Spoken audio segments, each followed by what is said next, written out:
Reserve itself near the Little Ituri Forest. The animals out here in the forest have great natural camouflage. It's their #1 defense against predators, and sometimes they're hard to see. So we'll have to keep an eye out and take a look around, see what animals might be out here.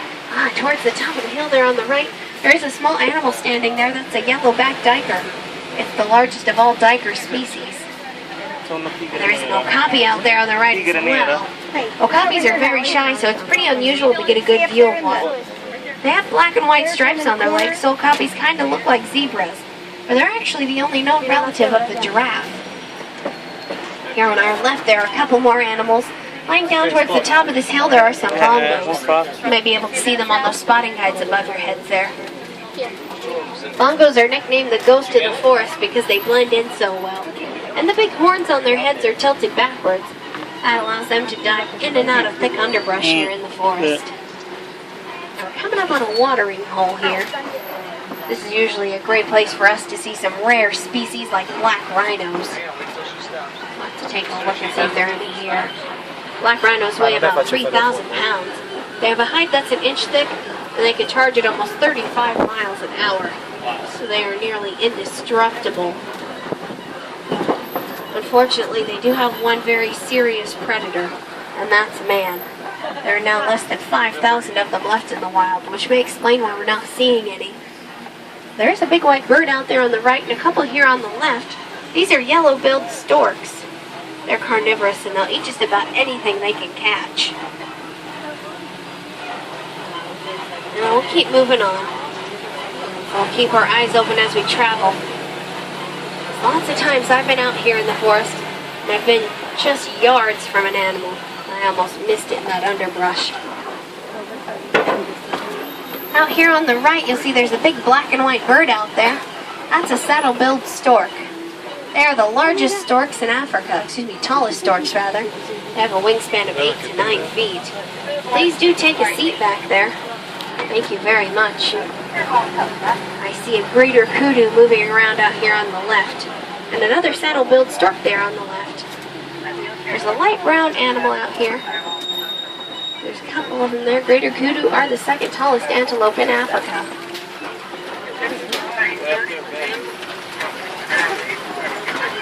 We are leaving the forest now, and we're heading towards the Sambi River. Once we get there, be sure and keep your eyes on the water. That'll be a great place to see some Nile hippos.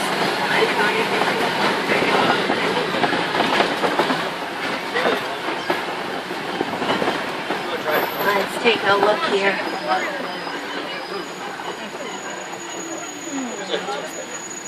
We're seeing really great views of hippos here on the right. So we're going to keep moving along. We usually have much better luck spotting hippos just downstream here, where the river picks up on our left-hand side anyway. So let's keep moving right along. We'll wade across here. I do see some hippos out there. They're on the other side of that island of pink-backed pelicans. Pink-backed pelicans hunt in groups by herding fish in shallow waters. Take a look at all these hippos here. Hippos are nocturnal, so they're usually pretty inactive during the day. They like to spend most of their time in the water. They can stay completely submerged for 5 to 8 minutes at a time. Please be seated back there. Please take a seat. Thank you. In the evenings, hippos come up along the banks to graze, and a full-grown hippo can eat as much as 150 pounds of grass every single night.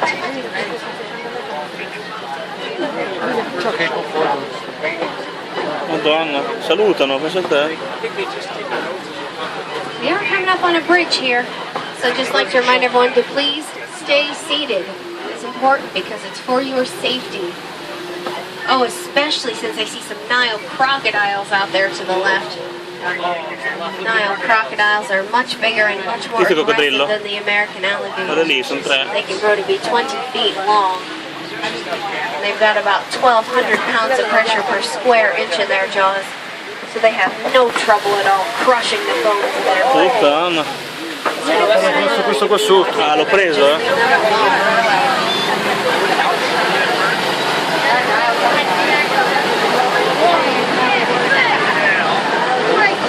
We are leaving the river behind. behind us now, and we're heading into a completely different ecosystem. One that has some completely different animals.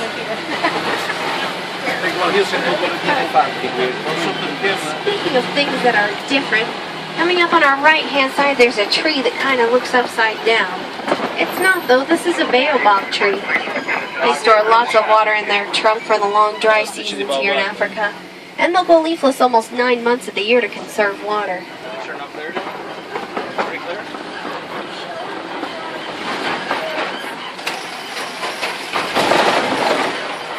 This is my very favorite view of the whole reserve. These Serengeti grasslands stretch for hundreds of miles across East Africa. And they become a super highway for all the migratory species that live here. This is all part of the wild Africa we're working so hard to preserve here in Harambe. We'll keep an eye out for animals as we travel along. You never know what might be out there in the tall grass.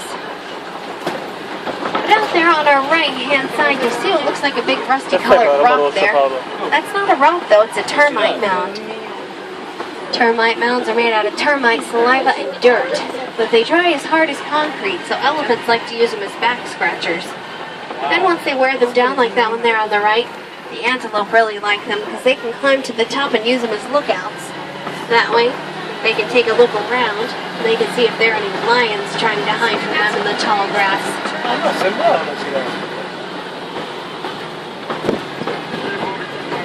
The landscape out here on the savanna is created by the animals themselves. Elephants act like bulldozers. They knock down some of the larger trees to get at the leaves. Giraffes will act like pruning shears because they'll eat the undersides of trees and thin them out a bit, which lets more light through. Grazers like antelope and gazelle eat that tall grass and they'll cut it down. So they kind of act like lawnmowers. And small nibblers like warthogs will come along and they'll trim up the edges. In a balanced ecosystem like this one, there's plenty of food out there for everyone. Keep our eyes peeled for any animals that might be out here. I do see some animals on that hill in the distance. Let's see if we can get closer to them. Ah, there are some animals under this bush coming up on our left. There are some white-bearded wildebeest here. White-bearded wildebeest have one of the largest migrations on Earth. And every year, 1.5 million of them will cross the savanna.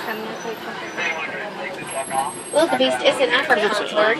Afrikaans is the language of the Dutch settlers in South Africa. And wildebeest means wild cattle. But the native Africans call them gnu, G-N-U, a name based on the sound that they make. Up ahead of us on that hill, there are some rusty-colored animals with really big horns. Just to the left of that tallest tree, those are Ankole cattle. And their horns can grow to be 6 feet long. They look pretty heavy, but they're mostly hollow inside. There are some giraffes here on our right. This here in front of the tree is a little too close for us to stop, so we're going to pull up just to the other side of this tree. Please be seated. Thank you. And we'll be able to pause and take a look at these giraffes. These are Maasai giraffes, and they have an irregular oak leaf pattern to the spots on their coats.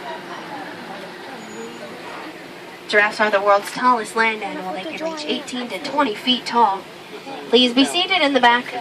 Please be seated in the back. Take a seat, please. Thank you. Even though giraffes have those long necks, they have the same number of vertebrae in their necks as we do in ours. Their bones are just much larger.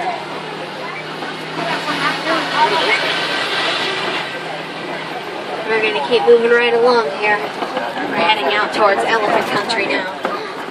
Now we may get to see an elephant or two along the way. But coming up just around this bend here, on the left-hand side is what we like to call Monkey Point. It's the only place on the whole reserve where we might see some monkeys. A troop of mandrills visits us here sometimes. Mandrills are the largest monkeys in Africa. Dominant males can grow to weigh 100 pounds. And I do see a couple here. They're out here on our left-hand side on top of this rock. Mandrills socialize with each other by grooming one another. It's very important to their social cohesion.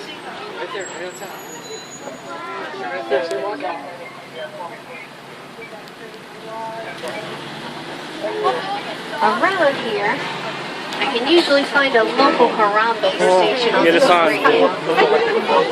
Let's see if we can find one.